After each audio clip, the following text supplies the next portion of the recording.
Hi, my name is Leah Doherty, and I am the faculty person for Social Work 541, which is your second policy course. This course focuses, that would be my son coming through, and he's my protector tonight after we've had this major snowstorm. He wants to be a police officer when he grows up. His name is Jalen, so you may see him in and out of the screen throughout this recording. Anyway, so Social Work 541. And this course is looking at the social, political, and community. It's part of the social and economic justice sequence, and we're looking at advocacy, policy change, community practice, the integration of micro and macro practice, and the ways in which you can become a change agent within your own organization and within your local community. And then we're going to talk some about state and federal levels.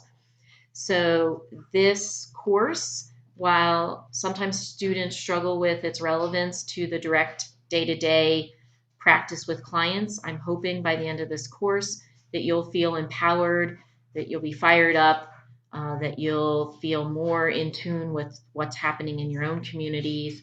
You'll have a sense of, by what happens with students sharing with each other, what's happening in communities across the United States and its territories, since we have a very diverse group of students, and that you will feel more empowered to take action. And that's, for me, what I call the so what. It's great to read about all of this stuff in textbooks. It's, interesting maybe to talk about it in a class or forum assignment, but so what? So, what are you going to do personally, professionally, and societally? That's the question that I will ask throughout the course. Looks like there's been a crime committed and there's some yellow tape around my son. Okay, Jalen, you need to step out so I can do this. Okay, so let me tell you first a little bit about myself. My name is Leah Doherty. I've been a social worker for over 25 years in northeastern Pennsylvania.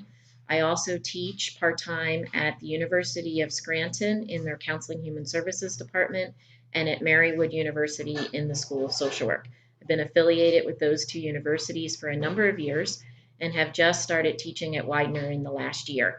I approached Widener for the opportunity to teach for them as I see online education as a wave of the future, and they are setting, the gold standard for how online education is being done in social work. So I'm excited to be part of the curriculum here and part of the school and the opportunity to teach this course. This is the second time I'm teaching this course. I taught it in the fall, so I feel much more equipped and prepared to do the course. Anytime you're a faculty person and you teach something for the first time, it's every day is I'm like one step ahead of the student in preparing when it's the first time that you've taught a course. But this time around, I feel much more versed in the material and better prepared to integrate it into my practice experience and to give insights into how it may work in your practice experience. I'm going to quickly highlight, my career path, just so you can see some of the things I'll bring to this course. Throughout my college, undergrad, and graduate program, I worked with developmentally disabled individuals, primarily who came out of Pennhurst Institution outside of Philadelphia. And that institution was court ordered closed in the 1980s, and all residents were sent back to their county of origin. So, very early on in my career, I learned the intersection between policy and, in this case, legal decisions and how that impacted policy development, how that impacted program development as we developed more group homes to have in our community to meet the needs of the returning Pennhurst consumers. I also had the opportunity to work with one of the last 10 to come out of Pennhurst and saw the challenges that happen with working the most difficult and hard to serve. Following that, I was the first HIV case manager here in northeastern Pennsylvania.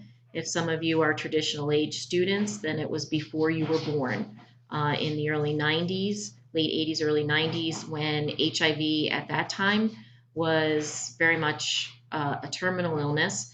There were medication was not designed yet to treat HIV, but really doctors were managing the illnesses, the opportunistic infections. So I served 3 rural counties and then Lackawanna County, which is a mid-sized county here in northeast Pennsylvania, at a time when stigma and um, lack of services was certainly important to what was happening for the HIV population. If any of you work with that population at this point in time, I'm interested to see what has happened, 25 years later. Following that, I worked on a grant for the Department of Defense, and I had the opportunity to travel worldwide looking at what's life like for military families, teens growing up in what is often a career military family, and then I did work with young service members and their families around health and nutrition and wellness. The largest grossing Burger Kings are on military installations, as there's a contract with the Department of Defense. Next, I worked at an agency here in northeastern Pennsylvania called United Neighborhood Centers. It traces its history back to the settlement houses of the early 1900s, so in the Jane Addams tradition. Hopefully you know who that is from an earlier course. And I, for 10 years, talked about that I hope to be Jane Addams in the 21st century. And we grew the agency and programs from a much smaller grassroots type organization that had been in the community since the 1920s to a vibrant, multifaceted social service agency in the 2000s. My department went from having a staff of 2 to a staff of over 20 when I left. Following that, I worked at Women's Resource Center, which is our domestic violence and sexual assault agency. I helped them with grant management, but I also did crisis work with a lot of on-call, because that has been one of my specialties over the years, is that kind of crisis work. I have helped to create the Batterers Intervention Program in northeastern Pennsylvania. I did a lot with housing and homeless services. In 2011, I became a foster parent for the first time when a youth that I knew needed a place to stay and to continue in the foster care system. Since that time, I've had 28 youth live with me. Jalen, that you've seen pass through a few times, is my son now because he was adopted in January. I also had another youth that I had permanent legal custody of through his teen years, and he's now out on his own, doing well.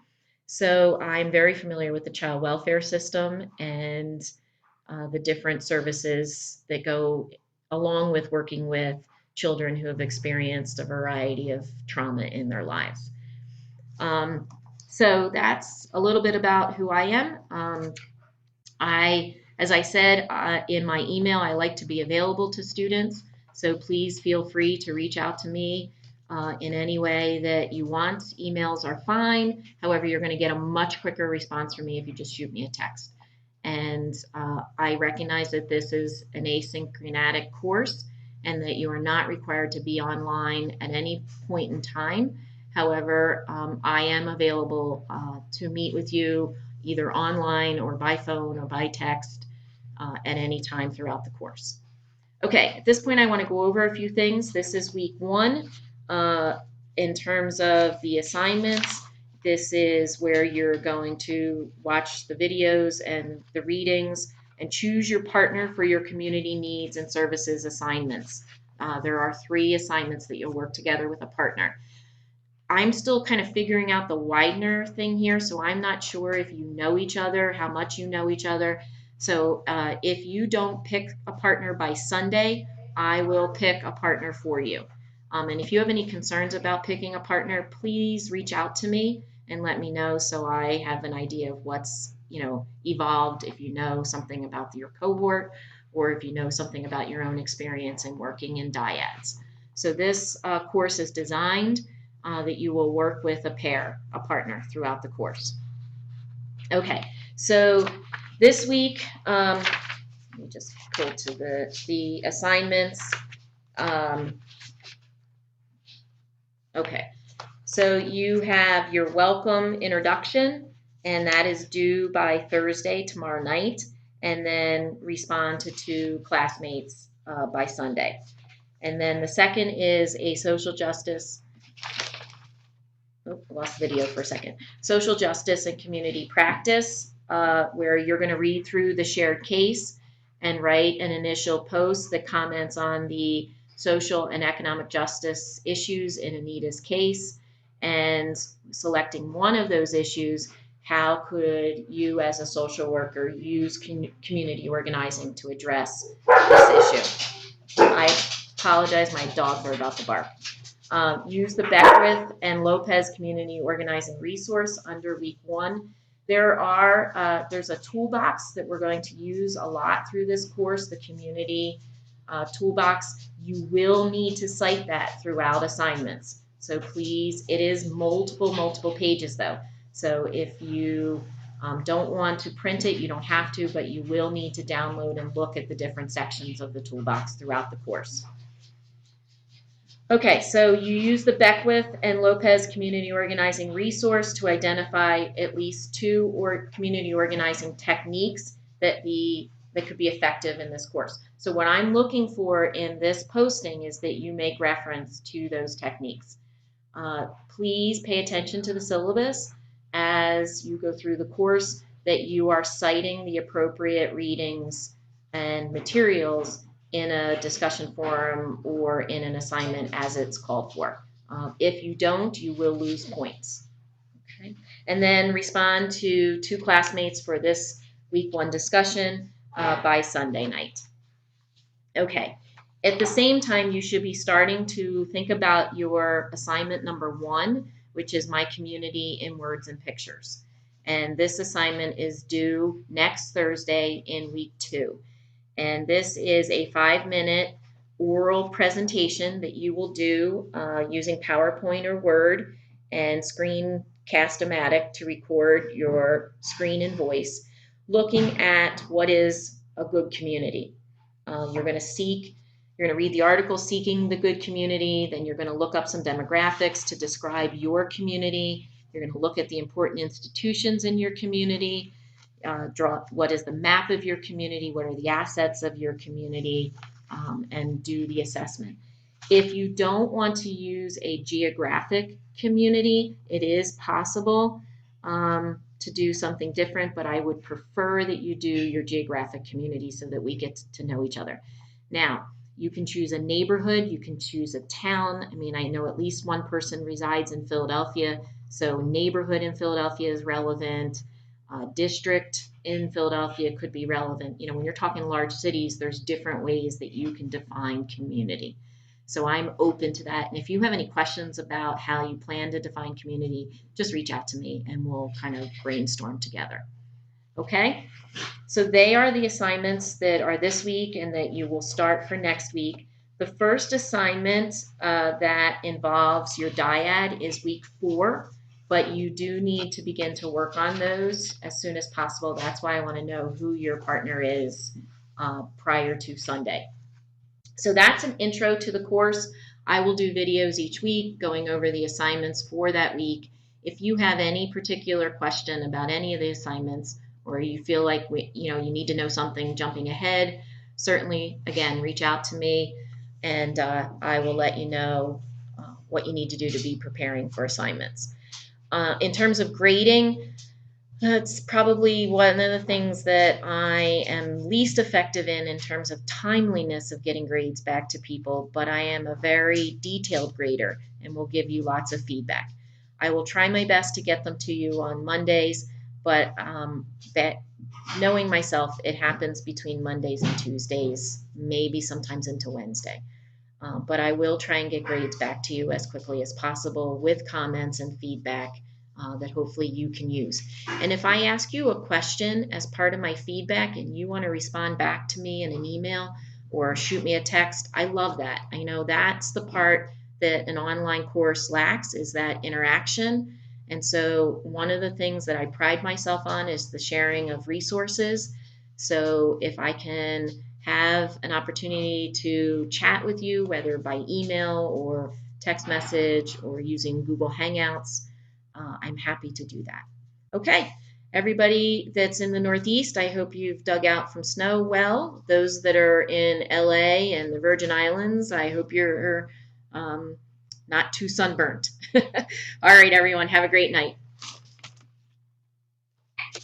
Bye, Jalen.